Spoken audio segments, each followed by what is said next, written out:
1998 urteko urtarrilaren 8an etak lehendabiziko suetena iragarri zuen.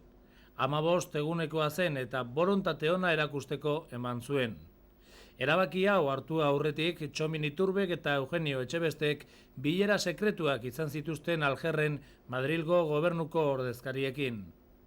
Etaren aldarrikapenaren ostean Algerreko elkarrizketak hasi ziren, etak beste 2 hilabetez luzatu zuen sueten hau.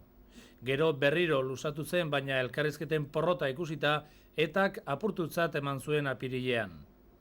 Hauxe izan zen bakea lortzeko izandako ahaleginik serioena eta garrantzitsuena.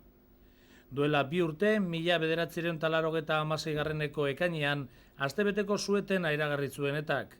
Alderdi politikoek denbora gehiago eskatu zuten, baina azkenean ezeresean gelditu zen dena.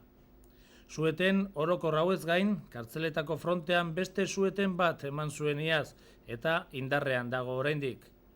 Ez da berdin gertatzen ertzaintzaren kontrako frontean, joan den ekainean, etak sueten hori bertan bera geratzen zela esan zuen.